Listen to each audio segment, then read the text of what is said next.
సామాజిక తెలంగాణ కావాలి అని అంటే, అందరం సమృద్ధిగా ఉండేటటువంటి తెలంగాణ కావాలంటే, అందరికీ సమాన గౌరవం ఉండేటటువంటి తెలంగాణ కావాలంటే, అందరికీ సమాన అవకాశాలు వచ్చేటటువంటి తెలంగాణ కావాలంటే ఏం చేయాలి, ఎట్లా ముందుకు పోవాలి, ఎట్లా సాధ్యమవుతుంది?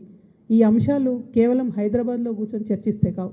హైదరాబాద్లో ఉండే వాళ్ళతోనూ చర్చించాలి, ఊర్లలో ఉండే ప్రతి ఒక్కరిని కూడా కలుపుకొని చర్చించాలి. అల్టిమేట్గా ఫలితాలు ఎవరికి రావాలనుకుంటున్నాం? ఆయా గ్రామాల్లో ఉండేటటువంటి యువతకు ఫలితాలు రావాలి, ఆయా గ్రామాల్లో ఉండేటటువంటి మహిళలకు ఫలితాలు రావాలి, ఆయా గ్రామాల్లో ఉండేటటువంటి రైతులకు ఫలితాలు రావాలి. ఇవి రావాలి అంటే వాళ్ళ దగ్గరికి పోయి మనం ఆలోచన చేయాలి.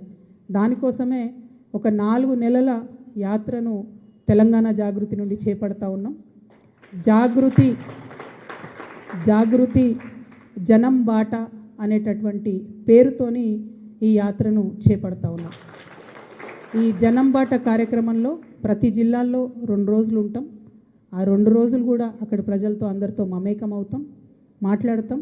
ఆ తర్వాత మీకు షెడ్యూల్ మొత్తం ఇవ్వడం జరుగుతుంది. ఇచ్చినటువంటి షెడ్యూల్ ప్రకారం ఆయా జిల్లాల్లో కార్యక్రమాలు ఉంటాయి.